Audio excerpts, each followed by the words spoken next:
मंगलाचरण करेंगे। ओम नमः सिद्धेभ्यः जय श्री ओम नमः सिद्धेभ्यः जय श्री ओम नमः सिद्धेभ्यः। मंगलम भगवान वीरो मंगलम गौतमो गणी मंगलम कुंद कुंदाद्यो जैन धर्मोस्तु मंगलम।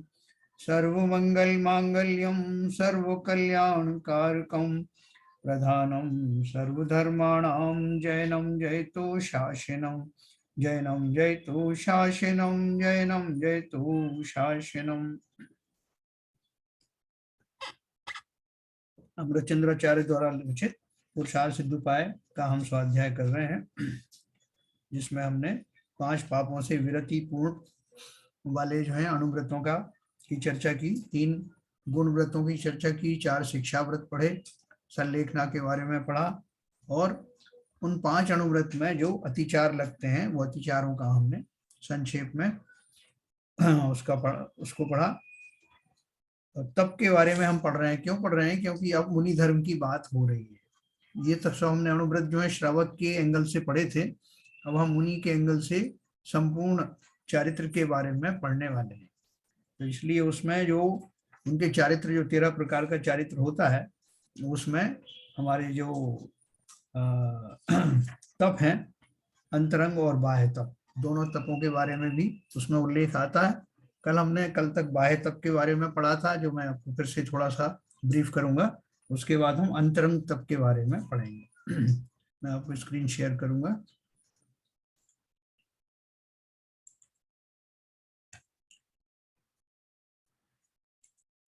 देखिए, हमने कल जो पढ़ा था बाह्य तप में अनशन तप हमने पढ़ा था, अवमोदर्य तप पढ़ा था, विविक्त शय्यासन पढ़ा था। विविक्त शय्यासन में क्या था? अवमोदर्य भी आप जान गए कि भूख से कम खाना, और विविक्त शय्यासन में क्या था? जहां विषय कषाई जीवों का संचार आवागमन ना हो, ऐसे एकांत स्थान में रहना। इससे बाधा रहित ब्रह्मचर्य का पालन भी होता है और ध्यान अध्ययन आदि भी होता है। इसलिए कहीं आप एकांत स्थान आपको मिले तो आप बहुत खुशी खुशी उसे एक्सेप्ट करना। लोग बोलते हैं हमको अकेले में पटक दिया साहब, और वहां में ना तो कोई भीड़ दिख रही है, ना लोग दिख रहे हैं, ना मिलने जुलने वाले दिख रहे हैं। इससे परेशान मत होना। ये तो परम सौभाग्य है कि आपको ऐसे समय में वो एकांत निवास का अवसर मिल रहा है जब आप उसका उपयोग करना भी जान गए। तो इसलिए विविक्त शय्यासन। फिर रस त्याग, दूध दही घी शक्कर तेल, इन 5 रसों का त्याग तथा नमक और हरी वस्तुओं का भी त्याग करना रस त्याग है। यद्यपि रस तो 5 ही हैं, तो भी इंद्रिय संयम की अपेक्षा से 7 का त्याग करना चाहिए। है ना? 7 का मतलब हरी वस्तुएं, और जो इसमें ये भी मिला दिया ना, दही वगैरह, एक एडिशनल चीज मिला दी उसमें, तो इस तरह से वो 7 हो गए। इनके त्याग का क्रम नमक, हरी वस्तु, मिष्ट वस्तु, घी, दूध, दही और तेल, इस प्रकार मैंने आपको दिन के हिसाब से बताया था, और यह रविवार के दिन से प्रारंभ करना चाहिए। इसमें परिणामों की शुद्धि के अनुसार इंद्रियों का दमन होता है, निद्रा जीती जाती है, आलस्य मिटता है और स्वाध्याय सुख की सिद्धि होती है। काय क्लेश में हमने पढ़ा था कि शरीर को परिचय उत्पन्न करके पीड़ा सहन करना काय क्लेश है। मतलब आप जो है उनको, उस तरह की जो परिचय जो आ सकती हैं, उनके लिए अपने आप को तैयार करते हैं। इस तरह की जो शरीर को ऐसी ऐसी जगह में लेके जाना जहाँ पे कि वैसी परिचय अक्सर पाई जाती हैं, और इस पूर्व और वहां भी हम समता में रहें, इसका अभ्यास किया जाता है। जैसे मुनिराज का मैंने आपको बताया था काय क्लेश वो कैसे करते हैं, जो परिचय जय जो करते हैं वो कैसे करते हैं और क्यों करते हैं, वो भी आगे पढ़ेंगे। फिर हमने पढ़ा वृत्ति परिसंख्यान या वृत्ति संख्या, वृत्ति की मर्यादा कर लेना, जैसे कि आज मुझे ऐसा भोजन मिले तभी आहार करूंगा, अथवा इतने घर भोजन के लिए जाऊंगा, इत्यादि प्रकार से नियम कर लेना। इस प्रकार यह 6 भेद रूप बाह्य तप का निरूपण किया। अब अंतरंग तपों का निरूपण करते हैं। 6 हमारे बाह्य और 6 अंतरंग तप, ऐसे 12 प्रकार के तप हैं। विनियो वैयावृत्यम प्रायश्चित्तम तथैव चोत्सर्गः, स्वाध्यायोड़थ ध्यानम भवति निषेव्यम तपोनंतरणंगमिति। विस्तार से दिया है। विनय, विनय अर्थात पूज्य भाव में आदर भाव, पूज्यपना सम्यक दर्शन ज्ञान चारित्र में पाया जाता है, अतः इन्हें अत्यंत आदर पूर्वक अंगीकार करना चाहिए, यही वास्तविक विनय है ना। जो विनय की बात करते हैं ना, अपन व्यवहार में भी बहुत सारे बोलते हैं कि गुरुजनों से, माता पिता के प्रति, बड़े जनों के प्रति विनयवान होना चाहिए, लेकिन वास्तव में जो आदर भाव है, जो विनय शब्द का जो खोज हुई है या जिसकी जो चलन में जो आया है, विनय शब्द वास्तव में वो धर्म के मार्ग में भली प्रकार विनय होना उसकी बात है। तो यहाँ पूज्यपना किसके प्रति हो? जो पूज्य कौन है? जो सम्यक दर्शन ज्ञान चारित्र हैं या उसके धारी हैं, उनमें विनय होना ही वास्तविक विनय है। अतः इन्हें अत्यंत आदर पूर्वक अंगीकार करना चाहिए। विनय नामक अंतरंग तप 4 प्रकार का है। देखो इसको अच्छे से समझना, विनय का अर्थ क्या है। दर्शन विनय, ज्ञान विनय, चारित्र विनय और उपचार विनय। दर्शन विनय क्या है? सम्यक दर्शन की प्राप्ति का उपाय करना, सम्यक दर्शन के महात्म का प्रचार करना, सम्यक दृष्टि जीवों की वृद्धि हो ऐसा प्रयत्न करना तथा अपना सम्यक दर्शन सदा निर्दोष रहे ऐसा यह दर्शन विनय है ना। देखो इसमें जो विनय शब्द से है, जिस व्यक्ति को वास्तव में बहुमान होगा तभी तो वो उसका उपाय करेगा।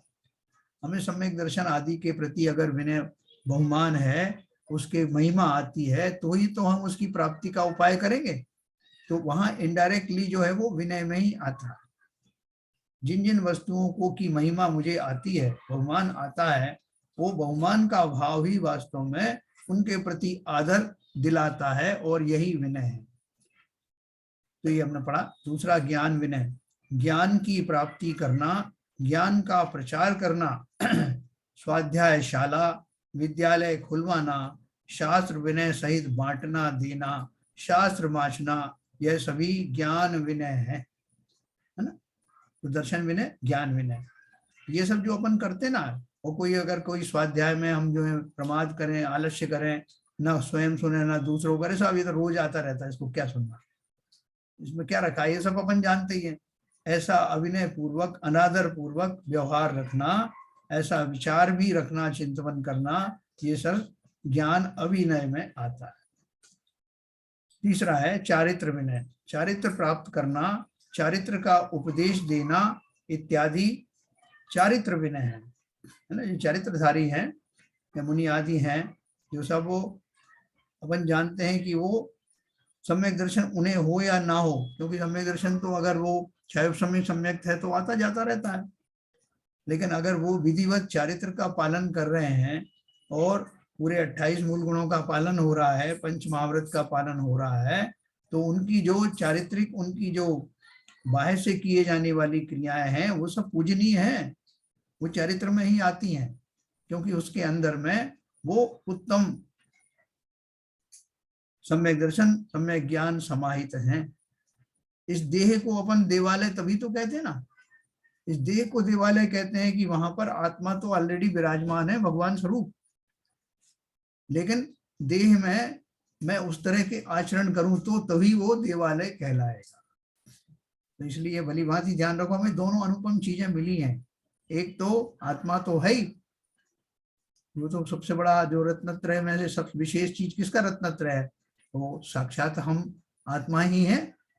और जो शरीर हमें मिला है, करहु तपस्या देह सो, ज्ञानानंद राय जी ने कहा ना, तो अभी देह से पूर्वक जो देह मुझे मिली है, मनुष्य देह मिली है, उससे भली भांति धर्माचरण करना, उस उत्कृष्ट चारित्र के प्रति विनयवान होना, उसके पालन करने वालों के प्रति विनयवान होना, ये चारित्र विनय है। अब चौथी है उपचार विनय, जो हम सब इससे परिचित हैं।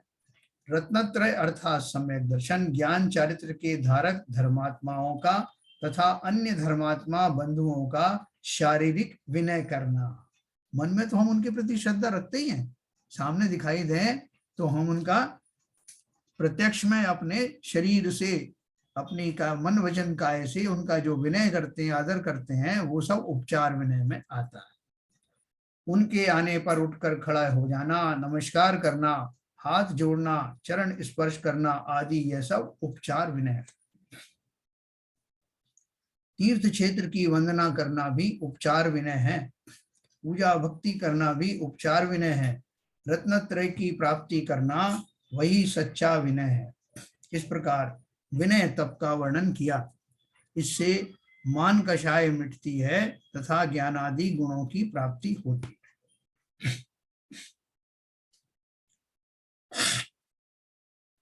देखो, इससे हमको मान कषाय का घटन कैसे होता है, क्योंकि मैं जब अपनी तरफ देखता हूं, मुझे छोटी छोटी शारीरिक जो उपलब्धियां, लौकिक उपलब्धियां हैं, उनसे मुझे मान कषाय हो जाता है कि मैं क्या हूं। अपने शरीर की उच्चता निश्चितता के हिसाब से, उन पदों की ऊंच नीचितता के कारण मैं उनमें मान की स्थिति ले आता हूं।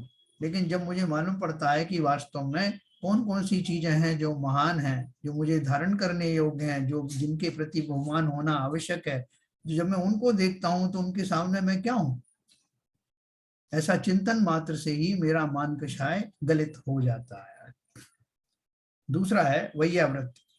अपने गुरु आदि पूज्य पुरुष, आचार्य, उपाध्याय, सर्व साधु, आर्य का श्रावक श्राविका, त्यागी इत्यादि धर्मात्मा सज्जनों की सेवा शुश्रूषा करना। कभी किसी व्रतधारी को कोई रोग हो जाए तो शुद्ध प्राशुक औषधि द्वारा उनका रोग दूर करना। जंगलों में वसतु का कुटी आदि बनवाना, यह सब वैयावृत्ति ही है ना। वैयावृत्ति की बहुत सारी उदाहरण हमने पढ़ी है ना, शास्त्रों में आती है। मैंने आपको एक बार उसकी जो उदाहरण दिया था रुक्मणी का, कृष्ण जी की जो पटरानी थी एक रुक्मणी, जो बहुत ही ज्यादा धर्म के मार्ग में स्थापित थी, और उनको जन्म से ही उनका जो बेटा था उसका हरण हो गया था, प्रद्युम्न का ना। आप लोगों ने बहुतों ने सुनी होगी, बहुतों ने नहीं सुनी होगी, इसलिए प्रसंग आया तो सुना देता हूँ। तो जब उनका किसी पूर्व शत्रु ने, विद्याधर ने उनका हरण कर लिया, उन्होंने अपने किसी अवधि ज्ञानी मुनिराज से पूछा था कि मेरा पुत्र जब कब आएगा, और जब आएगा मुझे कैसे मालूम पड़ेगा। उन्होंने बोला था 16 वर्ष के बाद में तुम्हारा पुत्र लौटेगा, और जब आएगा तो ये तुम्हारे प्रांगण के जो वृक्ष हैं वो हरे भरे हो जाएंगे, और भी बहुत सारे लक्षण बताए थे। तो जैसे ही वो उनका आने का समय हुआ तो प्रद्युम्न के मन में आया सरप्राइज देने का, जैसे आजकल लोग सरप्राइज देते ना, तो सरप्राइज देने का भाव आया। तो उन्होंने क्या किया कि उन्होंने एक क्षुल्लक का वेश बनाया, और वेश बना करके, और वहां उनकी परीक्षा भी करनी थी माता जी की, और अपना उनको एक सरप्राइज देना था। तो वो अंदर प्रवेश किए, और उनको देख करके इस मुद्रा में रुक्मणी तुरंत ही उनको पड़गान के लिए आए। उन्होंने भली प्रकार से पड़गान किया, और वही आहार जल शुद्ध है, सब कुछ कहा जो भी कहते हैं, या उनकी भूमिका में जो कुछ भी किया जाता है वो सब किया। और जब वो अंदर आए तो भली प्रकार से आहार देने के बाद उन्होंने इतना भोजन किया कि इतना उनके राजमहल में जितना भी भोजन था वो सब किया। उन्होंने इधर उधर से सब व्यवस्था जितनी हो सकती थी की। और फिर जब खत्म हो गया तो उन्होंने बहुत गुस्से में कहा कि तेरे पास इतना ही था क्या? अगर इतना कम था तो बुलाया क्यों, क्यों पड़गान किया? ऐसा करके फिर उन्होंने वॉमिटिंग करी कि जो तूने दिया है वो भी मुझे नहीं चाहिए। और इतनी जबरदस्त वॉमिटिंग की, वो इतना ज्यादा अन्न था तो यहाँ से वहां तक, और दुर्गंधमय। लेकिन रुक्मणी जरा भी विचलित नहीं हुई। उन्होंने बिल्कुल पूर्ण वात्सल्य के साथ, जैसे अपना बेटा ही क्यों ना हो, बेटा तो था ही वास्तव में, और पूरा उसको साफ सफाई की, और मन में किंचित भी ग्लानि नहीं लाई। अत्यंत विनय और वात्सल्य के साथ उन्होंने ये कार्य किया। बाद में वो प्रद्युम्न अपने असली रूप में आए। प्रसिद्ध कहानी है ये।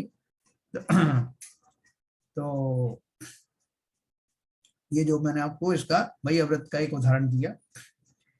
सुसेवा, सज्जनों की सेवा शुश्रूषा करना।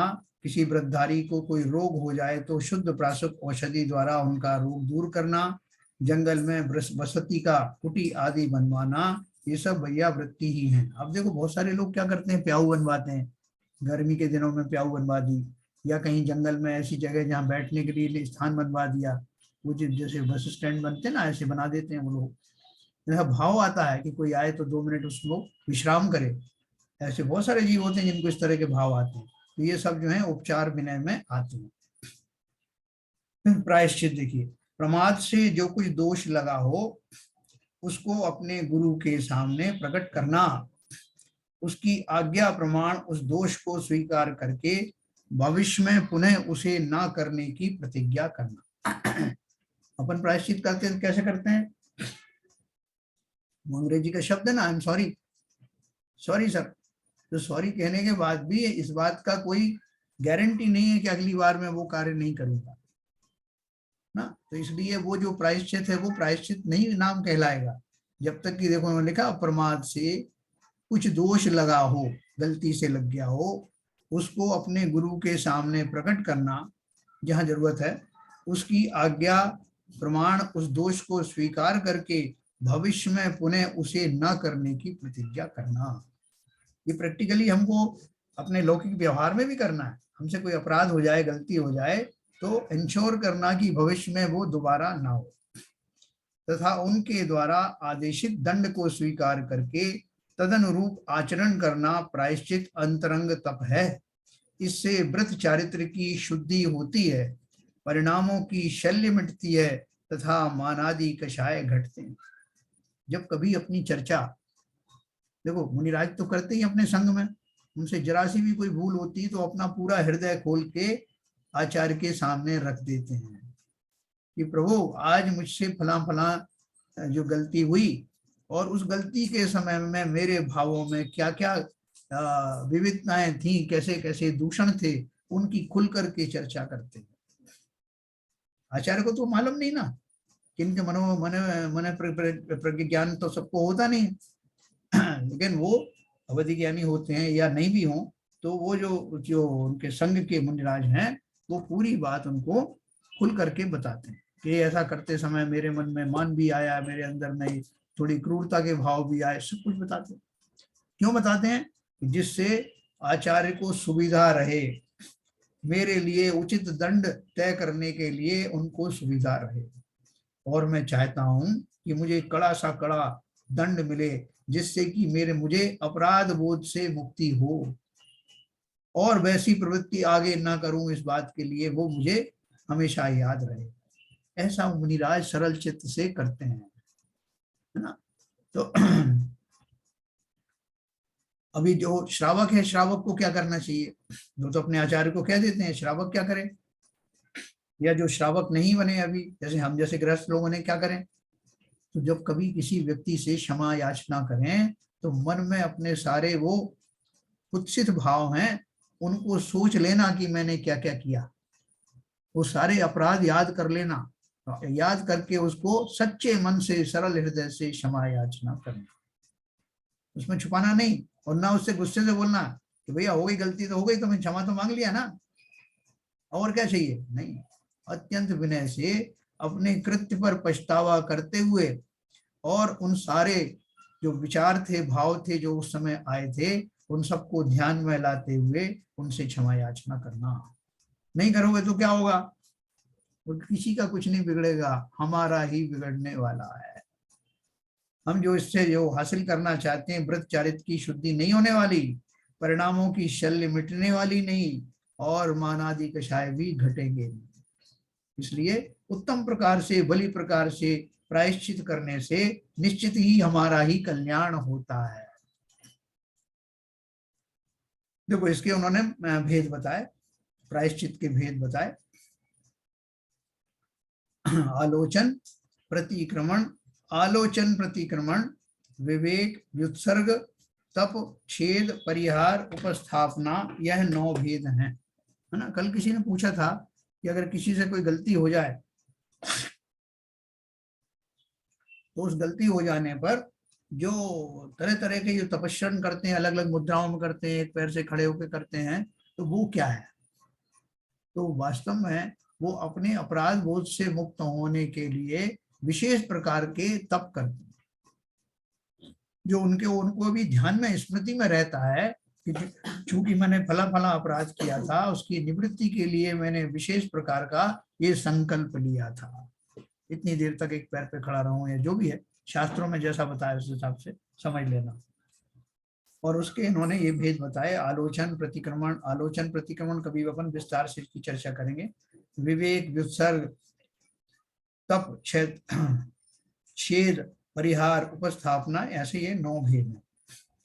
फिर देखो उत्सर्ग, ये चौथे नंबर पे उत्सर्ग आया है। उत्सर्ग क्या है? देखो अपन ये दर्शन विनय वगैरह अपन किसके बारे में पढ़ रहे हैं? ये वैयावृत्ति, प्रायश्चित, है ना। वैयावृत्ति पढ़ी अपन ने, प्रायश्चित पढ़ा। अब उसके बाद में उत्सर्ग। उत्सर्ग नाम का तप क्या है? शरीर में ममत्व का त्याग करना, अंतरंग परिग्रह क्रोधादि कषायों का त्याग करना, संसार की वस्तु को अपनी नहीं मानना। सारे जड़ की फसाद तो वही है ना, अंतरंग परिग्रह भी वहीं से आता है।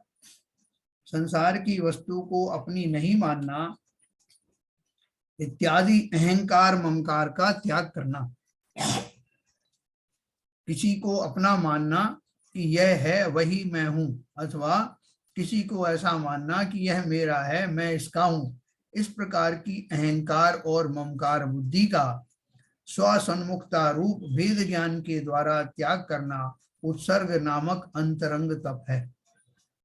देखो हालांकि ये तो मुनि की भूमिका में बताया, जनरली मुनि की भूमिका में तो ऐसा इस तरह का विवेक आदमी का जाता नहीं है। जैसे कि गृहस्थ दशा में होता है ना, एक स्त्री पुरुष अपने आप के इतने निकट संबंध मानते हैं कि दो जिस्म मगर दो जिस्म नहीं एक जान है। हम हमारे जिस्म भले ही अलग अलग हैं लेकिन हम एक ही जान है। ऐसा उनमें उत्कट जो प्रीति एक दूसरे में जो होती है, वो प्रीति जो है वो निश्चय ही बहुत कर्मबंध का कारण होती है। क्योंकि जो है ही नहीं वस्तु स्वरूप, उसके विपरीत उसे मानना और अत्यंत राग करना एक दूसरे के शरीर से, ये सब खोटी परिणति में जाने के लिए कारण बनता है। इसलिए देखो उन्होंने लिखा ना, शरीर में ममत्व का त्याग करना, अंतरंग परिग्रह क्रोधादि कषायों का त्याग करना, संसार की वस्तुओं को अपनी नहीं मानना इत्यादि अहंकार ममकार का त्याग करना। किसी को अपना मानना कि यह है वही मैं हूं। बाप बेटे में इतना उत्कट प्रीति होती, पति पत्नी में होती कि ये है और मैं एक ही हूँ, साहब हम लोग एक ही हैं। कोई कोई भाई भाई में होती ऐसी प्रीति। अथवा यह मेरा है मैं इसका हूं। इस प्रकार की अहंकार और ममकार बुद्धि स्वसन्मुखता रूप भेद ज्ञान के द्वारा त्याग करना उत्सर्ग नामक अंतरंग तप है ना। अपन ने बोला ना, जहां देह अपनी नहीं तहां ना अपना को। जब मेरी देह ही मेरी नहीं है तो दूसरों की देह मेरी कैसे हो सकती है? ऐसा भेद विज्ञान करके, और ये उत्सर्ग नाम का तप कहलाता है। एक आसन में ये एक खड़गासन में खड़े होकर के बहुत सारे जो है मुनिराज इस तरह का ये ममत्व आदि भावों का त्याग करते हैं।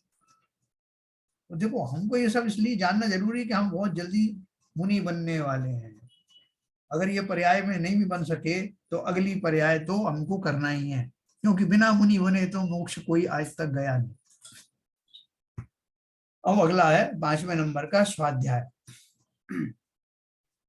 अर्थात ज्ञान भावना में आलस्य न करना। ये बहुत इंपॉर्टेंट है। इंपॉर्टेंट इसलिए भी है कि हमें बड़ा ही सहज है। और देखो ये 5वें नंबर पे इसका नंबर आता है ध्यान से जस्ट नीचे, तो ये कितना अनुपम तप होगा। बाकी के तप आप कर पाए ना कर पाए, लेकिन ये 5 नंबर का तप जो है आपको सहज में ही उपलब्ध है। इसको करने मात्र से, इसका अपन स्वरूप पढ़ेंगे, बाकी के जो आप पहले जो 4 छोड़ आए हैं उनके प्रति आपकी श्रद्धा रुचि बढ़ने लगेगी, और बाद वाला जो ध्यान है वो भी इसके द्वारा साध लिया जाएगा। तो देखो स्वाध्याय, ऐसा महान स्वाध्याय के बारे में अपन जाने। ज्ञान भावना में आलस्य ना करना। प्रथमानि योग, चरणानि योग, करणानि योग तथा द्रव्यानि योग, इन चारों प्रकार के शास्त्रों का स्वाध्याय करना। ये हमारा कौन सा चल रहा है? चरणानि योग का शास्त्र चल रहा है, जिसमें अपन उपदेशात्मक भाषा का प्रयोग करते हैं, है ना। और द्रव्यानि योग कौन सा है? जिसमें आत्मा के संबंध में विशेष रूप से चर्चा होती है, वो द्रव्यानि योग है। वास्तव में तो हमारे लिए, सबके लिए द्रव्यानि योग ही अल्टीमेट है। लेकिन द्रव्यान योग को समझने के लिए बाकी सब चीजों का भी सहारा लिया जाता है जो निश्चित ही उसमें सहायक होते हैं। प्रथमयान योग की कहानियां पढ़ करके हम कैसे कैसे महान पुरुष हुए, उन्होंने क्या क्या किया, कैसे वैराग्य धारण किया, है ना, प्रथमान योग में। और उसके बाद में जो द्रव्यान योग उसके बाद में भी पढ़ा जाता है, उसके सीक्वेंस अपने हिसाब से लोग कर लेते हैं जैसे जब उनको अच्छा लगे। लेकिन कर्णान योग के द्वारा अपन ये जानते हैं कि कर्म सिद्धांत क्या है, जीवों की उत्पत्ति कहाँ कहाँ होती है, संसार का स्वरूप कैसा है, इन लोग की रचना कैसी होती है, ये सारा हमारा कर्णान योग का विषय है ना। अपने और भी कई बार चर्चा की।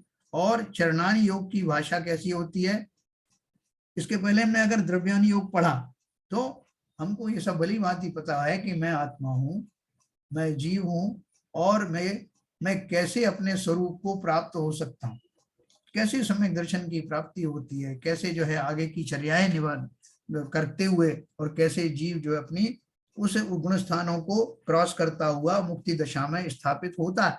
ये सब द्रव्यान योग के उसमें आता है, इसमें विशेष रूप से आत्मा के स्वभाव का वर्णन। अब उस स्वभाव को मैं कैसे प्राप्त करूं, उसके लिए मुझे क्या क्या करना है, क्या चर्याएं करना है, उन सब के लिए कैसे वातावरण बने, ये सब चरणान योग का विषय है। वहां ऐसा जरूर कहा जाता है कि ऐसा करो वैसा करो, लेकिन वास्तव में तो जीव अपना जब चिंतन उस ओर बढ़ाता है तो ये क्रियाएं अपने आप भली प्रकार होने लगती हैं। तभी भेद विज्ञान जागृत होता है, और उस भेद विज्ञान पूर्वक जीव को ये सारी उपलब्धियां सहज में ही प्राप्त होती हैं। उसको ये उत्सर्ग आदि, काय उत्सर्ग आदि, ये सहज में होने लगते हैं। अगर मुझे आज ये विश्वास हो जाए कि मैं शरीर नहीं हूं, शरीर तो एक पड़ोसी मात्र जैसा है, तो मैं उसके प्रति होने वाले ममत्व भाव को क्यों रखूंगा, मैं उनके प्रति जो दुनिया भर का जो आकर्षपना है उसको क्यों रखने वाला हूं, दूसरों से जो मेरे शरीर के लिए कभी बाधा बने या कोई मेरे मान अपमान के बाधा बने, उससे उनसे द्वेष क्यों रखूंगा। मान्यता बदलते ही, दृष्टि बदलते ही सृष्टि बदल जाती है। इसलिए ये जो हम जो पढ़ रहे हैं अभी, स्वाध्याय जो पढ़ रहे हैं, स्वाध्याय हमारा चारों तरफ का मार्ग खोल देता है। उससे मुझे प्रथमानी योग भी समझ में आते हैं, मुझे उससे कर्णान योग भी समझ में आता है, द्रव्यान योग भी समझ में आता है, और चरणान योग भी समझ में आता है। इसलिए स्वाध्याय को अपन थोड़ा शॉर्ट में यहाँ जो दिया उतना पढ़ेंगे। प्रथमान योग, चरणान योग। अच्छा, जहां संशय हो अथवा श्रद्धान गाढ़ा करना हो, वहां दूसरे विशेष ज्ञानियों से पूछना। जिसका श्रद्धान दृढ़ हो उसको बार बार मन में अभ्यास रखना अथवा चिंतन करना, पाठ को शुद्धता पूर्वक बार बार पढ़ना, तथा धर्मार्थी, धर्म के लोभी भव्य जीवों को धर्मोपदेश देना, सीखना, सिखाना, विचारना, मनन करना इत्यादि स्वाध्याय नामक तप हैं। इसके द्वारा सम्यक ज्ञान की प्राप्ति होती है, अन्य जीवों को सम्यक ज्ञान का बोध होता है, परिणाम स्थिर रहता है, संसार से वैराग्य होता है, धर्म की वृद्धि होती है, इत्यादि अनेक गुण प्रकट होते हैं। अतः स्वाध्याय निरंतर करना चाहिए। देखो इस स्वाध्याय में एक और चीज है, इसमें जैसे उन्होंने दिया ना, जहां संशय हो अथवा श्रद्धान गाढ़ा करना हो, वहां दूसरे विशेष ज्ञानियों से पूछना। ये जो प्रच्छना नाम का जो स्वाध्याय का एक अंग है, उसमें कोई मान कषाय मत रखना कि मैंने अपने से थोड़े नीचे वाले से पूछ लिया तो वो क्या सोचेगा, या बराबर वाले से पूछ लिया तो वो क्या सोचेगा, इनको ये भी नहीं आता, ऐसा बिल्कुल मन में मत रखना। क्योंकि हम सबको ये क्षय ज्ञान है और ये भी कम ज्यादा होता रहता है। वही बात जो मुझे पहले बहुत अच्छी आती थी, हो सकता है कि आज मेरा ज्ञान आपसे कम भी हो, तो किसी से भी मैं पूछ सकता हूँ, उसमें किसी तरह से अहीनता नहीं आनी चाहिए। अपन बीच बीच में किसी से पूछता हूँ कि परीक्षा करने नहीं, बल्कि हो सकता है कई बार मुझे वो चीज क्लियर नहीं हो, आपको ज्यादा क्लियर हो गया हो, ऐसा हो सकता है। तो इसलिए उसमें कोई संकोच नहीं करना। तो ये ऐसा हमने स्वाध्याय के बारे में पढ़ा। अब अंतिम तप है हमारा ध्यान तप। एकाग्र चित्त होकर, देखो ध्यान करते ही ध्यान आ जाता है कि ध्यान क्या होगा। एकाग्र चित्त होकर समस्त आरंभ परिग्रह से मुक्त होकर पंच परमेष्ठी और आत्मा का ध्यान करना, उसी को ध्यान कहते हैं। वहां प्रशस्त राग पूर्वक अरिहंत आदि के चिंतवन में प्रवर्तन करना शुभ ध्यान है। देखो ध्यान की व्याख्या समझना। और केवल शुद्धात्मा में एकाग्र होना शुद्ध ध्यान। अर्थ ध्यान, रौद्र ध्यान, धर्म ध्यान और शुक्ल ध्यान के भेद से ध्यान 4 प्रकार का है।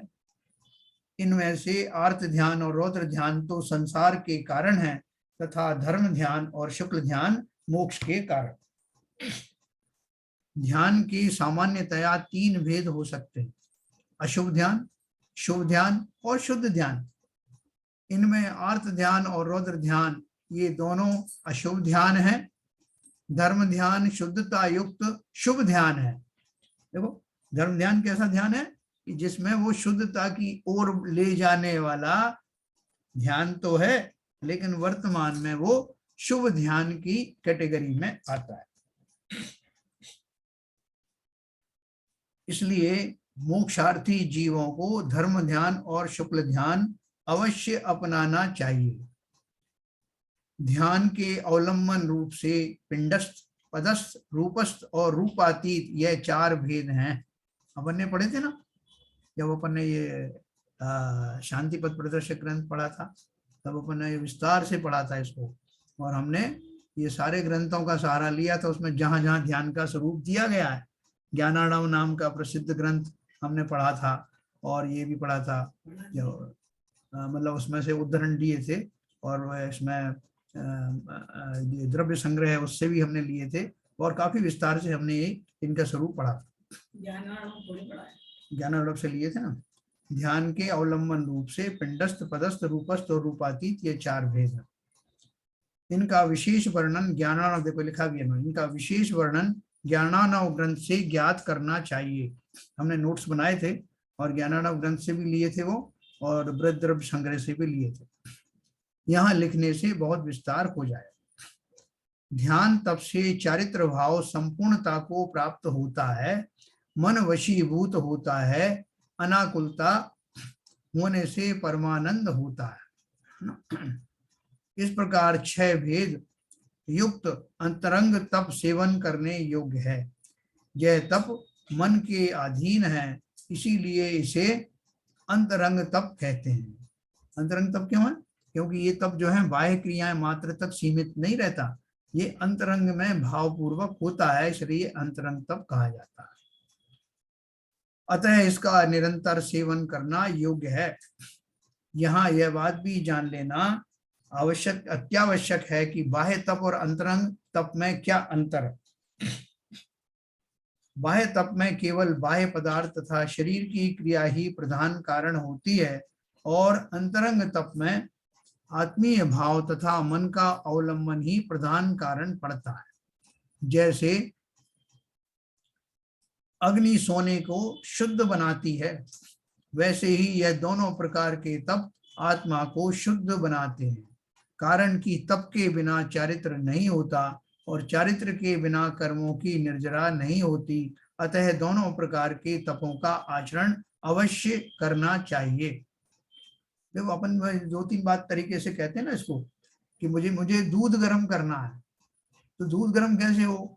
डायरेक्ट उसको गैस या चूल्हे पर तो डाल नहीं सकते, तो एक भगोने में डाल करके गर्म किया जाता है, और भगोना जब यथा योग्य टेम्परेचर पर आ जाता है तो वो दूध गर्म होने लगता है। उसी प्रकार से शरीर की जो उथल पुथल हैं, शरीर में होने वाले राग द्वेष के जो निमित्त बनते हैं, जो उसके कारण से वो परिणाम जो है शुद्ध होते हैं। आंतरिक क्रियाएं भी उससे निमित्तीभूत होती हैं। शरीर में कोई रोग हो, कोई किसी तरह की जो है असुविधाएं हों, तो उनसे मन भी प्रभावित होता है। इसलिए शरीर को साधे और मन तो साथ में साधना है ही। दोनों के तालमेल के द्वारा ही वो जो तप की आवश्यक क्रियाएं हैं वो घटित होती। इसलिए मात्र एक ही तप नहीं, दोनों तप हो। करहु तपस्या देह से, शौच सदा निर्दोष रहे, लिखा ना पूजन में। तो जैसे अग्नि सोने को शुद्ध बनाती है, वैसे ही यह दोनों प्रकार की तप आत्मा को शुद्ध बनाते हैं। कारण कि तप के बिना निर्जरा नहीं होती और चारित्र के बिना कर्मों की निर्जरा नहीं होती। अतः दोनों प्रकार के तपों का आचरण अवश्य करना चाहिए। यहाँ तक गृहस्थ के व्रतों का वर्णन हुआ। तत्पश्चात श्री अमृतचंद्र स्वामी मुनियों के चारित्र का वर्णन करते हैं। ये उन्होंने एक जनरल चारित्र के बारे में बताया, हालांकि ये उसी दिशा में है जो मुनि जो है पालन करते हैं, लेकिन यहाँ उन्होंने एक इसको जनरल बात कही है। अब ये दोनों प्रकार के तपों के बारे में बताते हैं। अतः दोनों प्रकार के तपों का आचरण अवश्य करना चाहिए। जहां तक गृहस्थों के व्रतों का वर्णन हुआ, ये अभी गृहस्थों के व्रत को ही बोल रहे हैं। क्यों बोल रहे हैं? क्योंकि मुख्य रूप से यहाँ पर हमने अणुव्रतों का वर्णन किया था और मुनि के जो व्रत हैं उसका भी हमने संक्षेप में चर्चा की और उनको धारण करने का उपदेश दे रहे हैं। मुनि व्रत धारण करने का उपदेश। जिन पुंग प्रवचने मुनीश्वराणाम यदुक्तमाचरणम सुनिरूप्य निजाम पदवीं शक्तिम च निषेव्य मेदतपि। जिनेश्वर के सिद्धांत में मुनीश्वर अर्थात सकल व्रतधारियों का जो आचरण कहा है, यह भी गृहस्थों का अपने पद और शक्ति को भले प्रकार विचार करके सेवन करना योग्य है। क्या बताया उन्होंने भावार्थ में? जैसे मुनिराज मोक्ष मार्ग को सर्वदेश प्राप्त हुए हैं, वो एक देश था, ये सर्वदेश है, वैसे ही श्रावक भी मोक्ष मार्ग में एक देश प्रवर्तन करता। इसलिए शास्त्र में जैसा जैसा आचरण क्रियाकांड मुनियों का कहा है, वैसा ही श्रावक को भी अंगीकार करना चाहिए। ये बिना कहे ही समझ लेना कि जो चर्चा की जा रही है, हम सबको उपदेश किसका देना चाहिए और मिलना चाहिए? सबसे पहले मुनि धर्म का ही उपदेश दिया जाता है ना, उल्टा नहीं चलता। सबसे पहले मुनि धर्म का उपदेश अपन ने पहले भी पढ़ा था।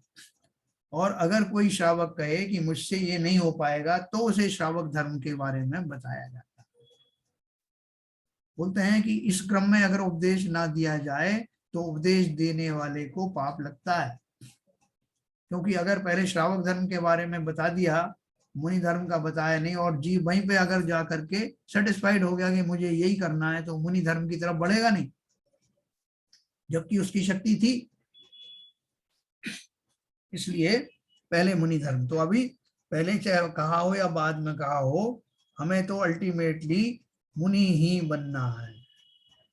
जिसलिए शास्त्र में जैसा जैसा आचरण क्रियाकांड मुनियों का कहा है, वैसा ही श्रावक को भी अंगीकार करना चाहिए, परंतु अपनी पदवी और शक्ति विचार कर जैसी प्रतिमा का धारक हो, तदनुसार यथा योग्य आचरण करना योग्य है। जहां तक बन सके वहां तक प्रत्येक आत्म कल्याणार्थी को मुनि पद को स्वीकार करके अपनी आत्मा का कल्याण करना चाहिए। यदि वह किसी भी तरह सर्वदेश व्रत का पूर्ण रूपेण पालन न कर सके, तो पहले अणुव्रत पालना चाहिए, पश्चात महाव्रत धारण करना चाहिए। तो यहाँ भी ऐसी बात कही ना। मैं इस छठ आवश्यक के बारे में थोड़ा सा पढ़ के फिर अपन अनम्यूट करेंगे। अब जो मुनीश्वरों का आचरण श्रावक को भी यथायोग्य अंगीकार करने के लिए कहा गया है, उसका वर्णन करते हैं। प्रथम ही 6 आवश्यक का वर्णन करते हैं। इदमावश्यक षट्कम समतास्तव वंदना प्रतिक्रमणम प्रत्याख्यानम वपुषो व्युत्सर्गश्चेति कर्तव्यम।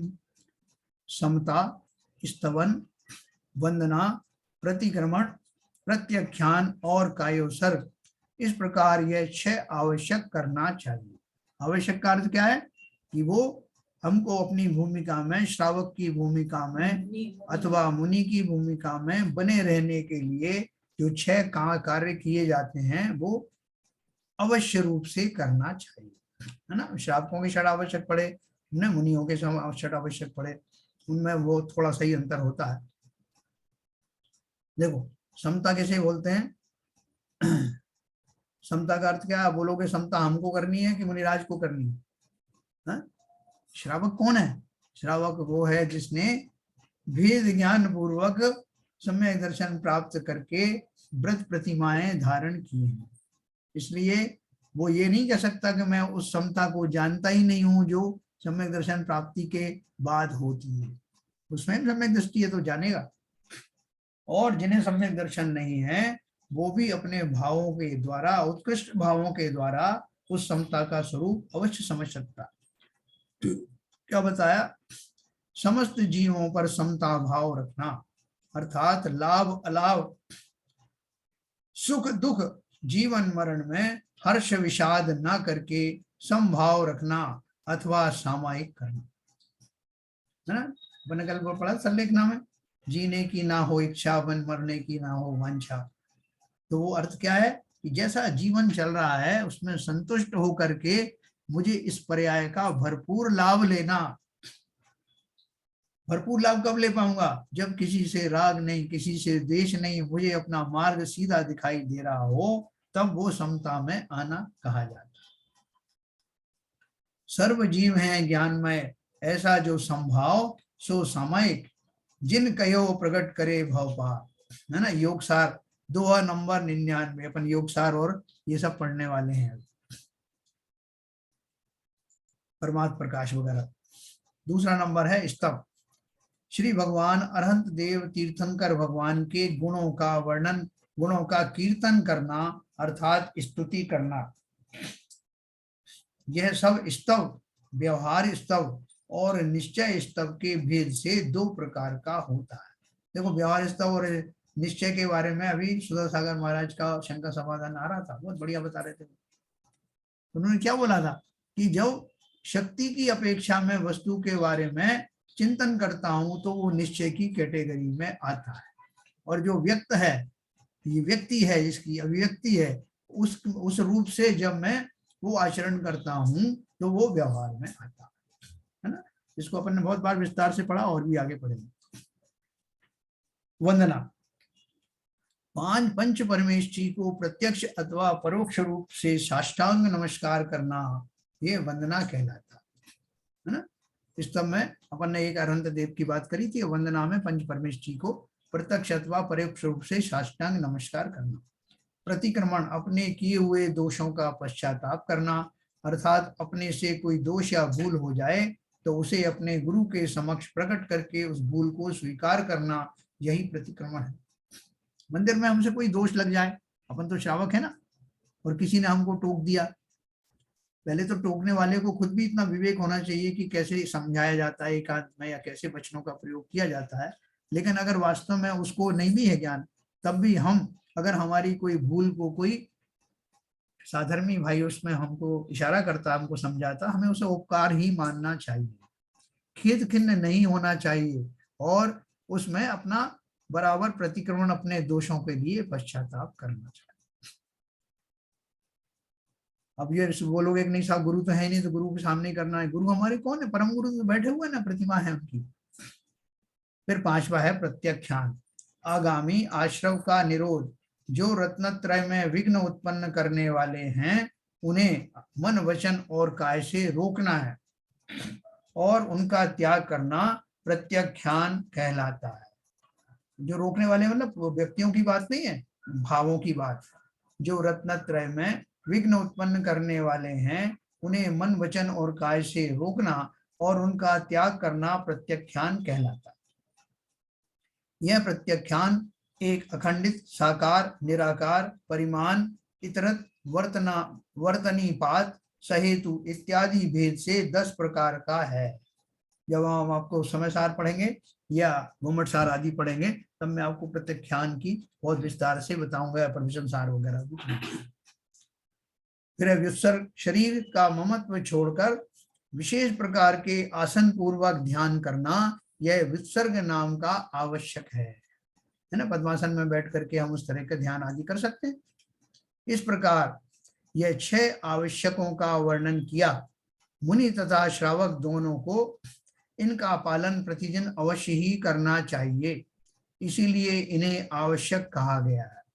अतः मुनियों को उसका पालन सर्वदेश करना चाहिए और श्रावकों को अपनी योग्यता के अनुसार एक देश करना चाहिए, अर्थात आंशिक रूप से जितना उसमें वर्णित है वो करना चाहिए। अब मैं आपको अनम्यूट करूंगा। प्रकाश पढ़ ली नहीं,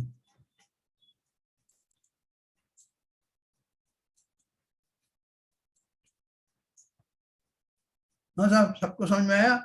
अरे जैन साहब, जी। एक ऑब्जर्वेशन है, हाँ आपने शेयर किया था, उस पर रेड रेड रेड एडिट की लाइन आ रही थी। हाँ, वो पता नहीं कौन कर देता है वो। ये इनिशिएट हुआ है आरएल जैन साहब के यहाँ से, मैंने देखा इनिशिएट होते हुए। अच्छा, हाँ भाई, उसको मिटाने की कोशिश की, पर मिटानी हमने कोशिश उनका करी नाम थी। भी अपडेट हो रहा था। हाँ तो लाल लाल हो गया, पता नहीं क्यों हुआ। हमने उसको मिटाने की कोशिश भी की थी। नहीं वो कहीं से कोई प्रेस हो गया है बटन आपका एडिट वाला। हाँ वो मैंने बेटियों से भी पूछा, मैंने कहा इसको ठीक करो, तो वो हुआ ही नहीं सही। हाँ, वो तो गए नहीं। कंट्रोल जेड कर दिया करो, कंट्रोल जेड कर दिया करो तो वो सही हो जाता है।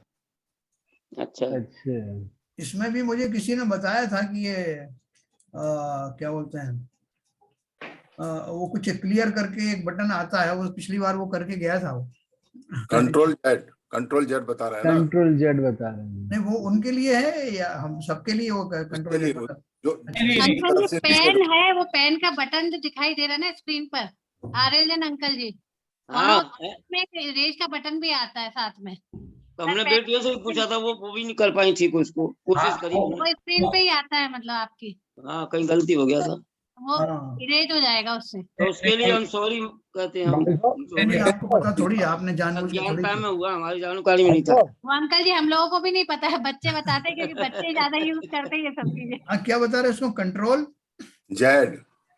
जेड, अच्छा आम्या, चलिए, अब तो हो गया, अभी तो हो गया, कोई बात नहीं, बाद में एलडीएन साहब, हाँ जी, मैं ये कह रहा था आवश्यक और इन आवश्यकों में वो जो पहले जो पूजा और अभिषेक और स्वाध्याय और दान तप दान वो आवश्यक है, और ये भी आवश्यक है, इनमें क्या अंतर है? ये मुनियों के हैं, विशेष तौर से मुनियों के हैं, लेकिन क्या है कि कुछ चीजें कॉमन हैं। अच्छा अच्छा अच्छा, हाँ, ये मुनियों के हैं सब। हाँ, श्रावक के उसमें दान वगैरह सब आता है ना, उसमें आता है। हाँ वही तो ये तो बिल्कुल ये सामाजिक, ये जो मुनियों के हैं, हाँ, ये तो मेरे ख्याल से दो ही चार मिल रहे हैं जो मिलते हैं, सब बाकी सब उनके अलग है। हाँ, पूजा उपाध्याय थोड़ा सा है हाँ है ना। तो वो अपन ने पढ़े भी थे, श्रावक की षट आवश्यक कौन हाँ, से हैं। वो मैं कुछ थोड़ा कंफ्यूज हो रहा था, यही हाँ। आवश्यक है वो भी आवश्यक है, हाँ, कौन सी आवश्यक है? सबसे बड़ी आवश्यकता तो ये है कि हम इसका अच्छे से अध्ययन करें और उनका विधिवत पालन करें, ये हमारे लिए आवश्यक है। बिल्कुल सही है, बिल्कुल सही। ये योग्यता अनुसार जो लिखा है, योग्यता अनुसार षट आवश्यक का पालन करना, जी, योग्यता अनुसार अपने अपनी योग्यता अनुसार। योग्यता क्या होती है? कर सकते हैं। भूमिका अनुसार योग्यता का अर्थ है कि जितना मैं कर सकता हूँ, या मैं जब मान लो कोई मैं बीमार हूँ, दुखी हूँ, कमजोर हूँ, बूढ़ा हूँ, तो मेरी शक्ति वैसी नहीं है ना कि जो यंग लोग कर सकते हैं, खड़े होकर के विसर्ग करें। मैं आधा तो लेटा हुआ हूँ, तो इसलिए अपनी योग्यता देख करके और अपना जो है जो परिणाम देख करके उस हिसाब से करते, अपनी सामर्थ्य के अनुसार, सामर्थ्य के अनुसार। ठीक है सर। सभी जो वित्सर्ग है, वित्सर्ग, हाँ, ये वित्सर्ग पता है प्रायश्चित ना? में, हाँ प्रायश्चित में भी बताया है इसके भेद में। हाँ, और यहाँ आपने बताया, इधर भी अलग बताया, तो दोनों एक ही चीज है वित्सर्ग। वहां पर जो वित्सर्ग आ रहा है, यहाँ युत्सर्ग और कायोत्सर्ग जो जो अपन ने पढ़ा। प्रायश्चित में जो है ना, वैयावृत्ति, दर्शन, विनय और ये सब जो आपने 6 चीज वहां बताई थी, हाँ, हाँ, तो उसमें प्रायश्चित में बताया कि प्रायश्चित तब के 9 भेद हैं। हाँ, हाँ, हाँ, तो उस भेद में आलोचना, प्रतिक्रमण, विवेक, वित्सर्ग, विसर्ग भी है। और फिर यहाँ पर जो आप षट आवश्यक बताया आपने, उसमें भी विसर्ग है। हाँ। देखो, दोनों एक ही। विसर्ग तब जो है वास्तव में एक तरह से एक ही है। वो क्यों है, एक मैं बताता हूँ आपको। क्योंकि जो हमको जब किसी चीज का जो प्रायश्चित आदि करना होता है, तो प्रायश्चित करने का सबसे बड़ा तरीका क्या है?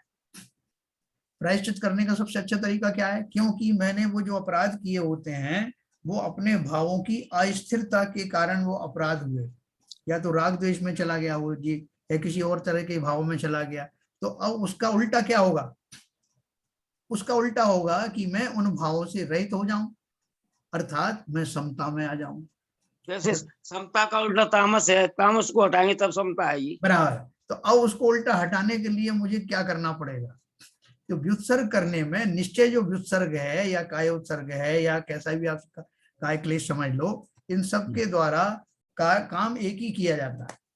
क्या किया जाता है कि मैं अपने शरीर को साध करके, मन स्थिति को साध करके समता में स्थापित करूं येन केन प्रकारेण। और वो जो उसके तरीके बताए गए शरीर शास्त्रों में कि कैसे मैं एक आसन में एक प्रत्येक खड़गासन में खड़े होकर के या कोई दूसरे जो से साधन है, जो ऐसे आसन है जिनको मैं साध कर सकता हूं, उनमें खड़े होकर के अपनी निस्सारता का चिंतन करते हुए और अपनी आत्मा के बारे में, अपने गुणों का चिंतन करते हुए समता भाव में जैसे जैसे भी आ जाता हूं, वो सारा व्युत्सर्ग कायोत्सर्ग इस सब में समाहित होता है। जैन साहब, इसमें जो कायोत्सर्ग शब्द आता है, हाँ, जब भी बोलते हैं वही कायोत्सर्ग करना है और नौवा नवोकार मंत्र पढ़ते हैं। हाँ, देखो उसके बाद कायोत्सर्ग में एक थोड़ा सा अंतर है। हाँ, उसके बारे में थोड़ा एक्सप्लेन करेंगे सर। हाँ, मैं उसका जो है उसकी बारीकी आपको बताता हूँ। हाँ, अब अपन देखो करते ना, अपन ने कोई अर्घ चढ़ाया, अपन ने हाँ। एक पूरा एक स्टेप पूरी करी, उसके बाद बोलते हैं 9 बार नमोकार मंत्र करो या कायोत्सर्ग करो। कायोत्सर्ग कहने का अर्थ वही होता है कि मतलब उस क्रियाओं को छोड़ करके, और आप 9 बार जब नमोकार मंत्र पढ़ते हो तो उस समय हम उस क्रिया से भी निवृत्त हो करके अपने थोड़ा सा चिंतन में आ जाते हैं। कई बार हमारी वो क्रियाएं ऐसी मैकेनिकली चलती रहती नहीं, ये अर्घ चढ़ाया, वो अर्घ चढ़ाया, फिर ये चढ़ाया, अब उसके बाद में दूसरी क्रिया होनी है तो उसके बीच में गैप दिया जाता है। उस गैप के समय में जीव अपना ध्यान कर लेता है कि ये क्रियाएं किस लिए चल रही थी। बीच बीच में डायरेक्ट कनेक्शन के लिए, हाँ, डायरेक्ट कनेक्शन के लिए ये क्रिया तो चली रही है, अब हम क्रिया में लगे रहेंगे तो 5 बार नवोकार मंत्र डायरेक्ट कनेक्शन के लिए है। वो थोड़ा सा जो है हमारा जो है वो वातावरण बदलता है, और फिर जो नई क्रिया होती है उसके प्रति और भी ज्यादा हमारा जो जोश है वो आ जाता है। इसका मतलब ये हुआ जो पहली प्रक्रिया हुई हाँ, उससे मतलब अलग होके नई क्रिया तैयार अपने आप को करना, उसको तैयार भी करना। और उसके अलावा उस बीच में हमें, जैसे मैंने अभी आपको शुरू में जब मैं स्वाध्यापन शुरू करते हैं, मैं पिछला वाला आपको बताता हूँ कि हमने अभी तक क्या क्या पढ़ा और अब क्यों पढ़ रहे हैं, तो पिछला कनेक्ट हो जाता है। अभी क्रियाओं में इतने मशगूल हो जाते हैं कि वो क्रिया क्यों कर रहे हैं ये भी मैं भूल जाता हूँ। अच्छा, तो मतलब पिछली बारी का ध्यान करके करने ये क्रिया का मेरा भाव क्या है, तो मैंने पूरा उस क्रियाओं को उस मनोभाव से भर दिया जो पूर्व में किए हैं वो भी, और मैं आगे करने वाला हूँ वो, आगे के लिए उत्सुक हो रहा हूँ। हाँ, आगे करने जो जा रहा हूँ इन मनोभाव पूर्वक ही जा रहा हूँ। तो उन क्रियाओं को भाव सहित बना देने के लिए, उनको सजीव बना देने के लिए बीच बीच में ये कायोत्सर्ग किया जाता है। ऐसा नहीं है कि जो पहले क्रिया की उनसे पीछा छुड़ाने के लिए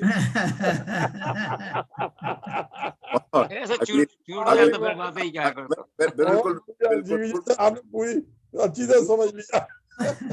मैं पूरी रूढ़ भाषा में बोल रहा हूँ। क्रियाओं को पीछा छुड़ा के आगे के लिए तैयार कर रहा हूँ मैं अपने। आप सही कह रहे हो, बोले आर्य साहब अब हो गया, वो हमारा मार्ग हो गया ना, पीछा छूटा, अब आगे की बात करो, पीछा छोड़ो, अब आगे की बात करो। बोले अब शांति पाठ पढ़ लो, शांति पाठ पढ़ कर फिर क्या, बोले आप ऐसे तो गलती करते जा, छूटते जा, फिर क्या है।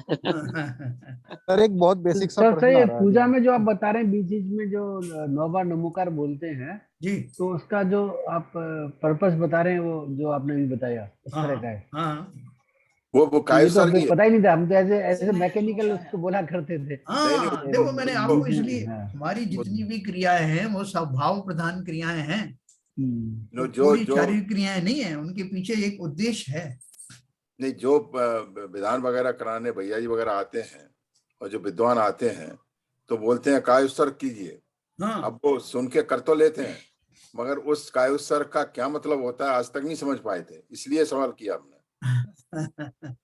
ये तो भाई साहब ने डायरेक्ट, वैसे कायोत्सर्ग का अर्थ तो ये है अपनी शरीर से ममत्व छोड़ करके, बस अपने शरीर को ममत्व छोड़ करके नमोकार मंत्र का जाप देना, वो कायोत्सर्ग कहलाता है।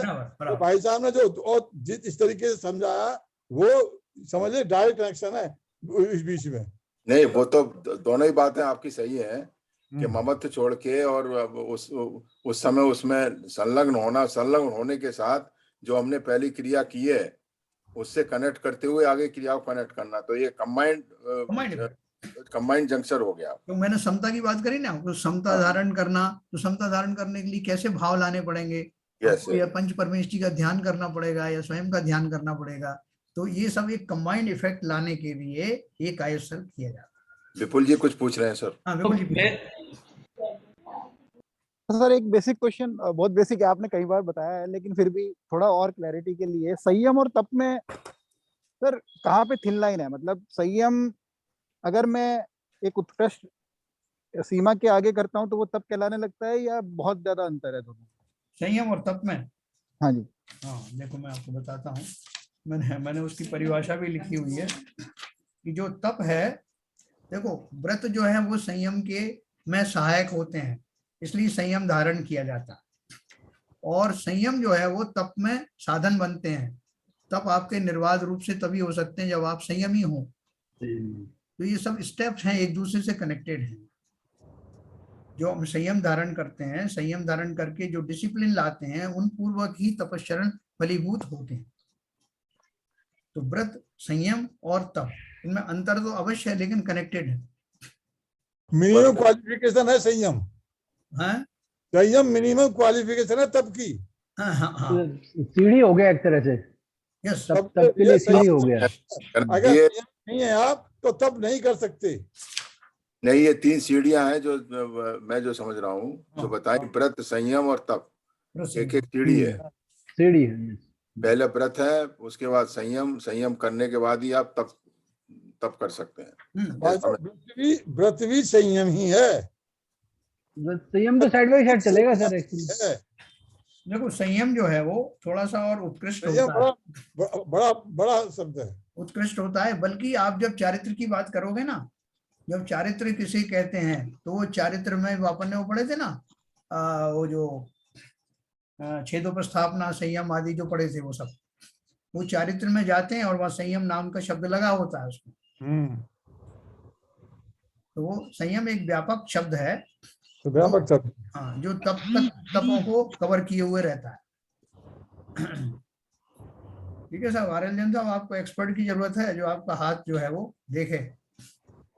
मेरा हाथ आपने भी देखा था एक बार, आप भी एक्सपर्ट हो मेरे नाम में। आपने देखा था साहेबगंज में, ये हमारे ससुराल के पक्ष में है ना, इसलिए उन्होंने देखा था कि एक दिन आप मुझसे जोड़ेंगे, आप मेरे शिष्य बनेंगे। अभी भी किसी का हैंड रेज हो रहा है। मोनिका है?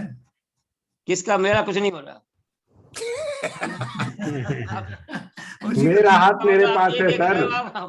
आप अपने आप को देखो पहले तो। नहीं स्क्रीन पे आ रहा है, इसलिए तो कहा। नहीं आ रहा, मेरा हाथ ही नहीं कहीं। ऐसे आर्यन साहब का ये हाथ तो स्वाध्याय भी तप है। तो भाई साहब जी, स्वाध्याय भी तप है। स्वाध्याय भी तप है, बिल्कुल तप। हाँ, तो और ये हम लोग पूजा पाठ वगैरह करते हैं, ये भी तप की श्रेणी में ही आते हैं। देखो उसमें वो जो अपन ने तप कौन कौन से पढ़े, अभी आपने पढ़े ना, तब जो पढ़े अंतरंग और बहिरंग 6 तप पढ़ी थे ना, है ना, अंतरंग और तो जो बहिरंग अपन ने पढ़े थे, इनमें जो स्वाध्याय जो है 5वें नंबर पे आता है। हाँ बिल्कुल सही है ना, पहले नंबर पे जो हम विनय करते हैं जिनेंद्र देव की मूर्ति के सामने, हाँ, वो पूजा की जो भक्ति करते हैं वो विनय में आता है। बिल्कुल विनय, वो भी तप है। तप है, बिल्कुल तप है। बहिरंग तप है ना ये सब?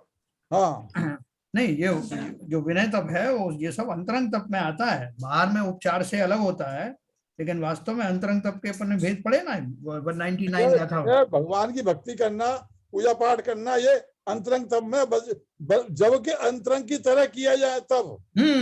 और अगर केवल उपचार मात्र से किए जाते हैं तो न तो ये बहिरंग में आते हैं न अंतरंग में आते हैं। वो तो क्रिया हो गई केवल। हाँ, केवल क्रिया हो। ठीक है ना। तो देखो अपन कौन से 5वें नंबर पे अपन आ गए, 6वें नंबर पे फिर ध्यान रह जाता है खाली। तो आप बोलोगे कि ध्यान भी तो हम करते ही हैं भाई साहब, है ना, एक दूसरे का ध्यान करते हैं, पति पत्नी का ध्यान रखता है, बेटा बेटी माँ बाप का ध्यान रखते हैं, वो ध्यान है ना। हाँ, हर कोई एक दूसरे का ध्यान रखता है। हम सबसे कह भी देते हैं चलते हुए, भैया अपना ध्यान रखना। आप गलत कह रहे हैं, पति पत्नी का ध्यान नहीं रखते, वहां तो राग होता है। वही तो कहने जा रहा हूँ, आगे सुनो तो सही। हाँ, प्रभु कुछ जल्दी कर दिया। जल्दी कर दिया मैंने आपने। पहले ही कह दिया। इसलिए तो कहा कि धैर्य भी महातप है। पहले धैर्य पूर्वक सुनो वक्ता की पूरी बात। और भाई साहब एक बात है, बिना राग के तो कभी ध्यान बनता ही नहीं है कहीं भी। तो राग पति क्या, करते चलो, फिर क्या है? पति पत्नी क्या, कहीं भी संसार में बिना राग के तो ध्यान बनता ही नहीं है। हाँ, तो बिना राग छोड़े ध्यान बनता भी नहीं है, ये भी सही है। बिना राग छोड़े भीतर ललित जी, भी नहीं। लगता है कुछ ध्यान में ज्यादा मग्न है हम लोग। ध्यान में मग्न हो रहे हैं। चलो सब, हाँ समय हो गया। समय का ध्यान अपनी रखते नहीं हो, परिभाषाएं बना बाकी सबका ध्यान रख रहे हो, समय का ध्यान नहीं है। समय टाइम हो गया क्या?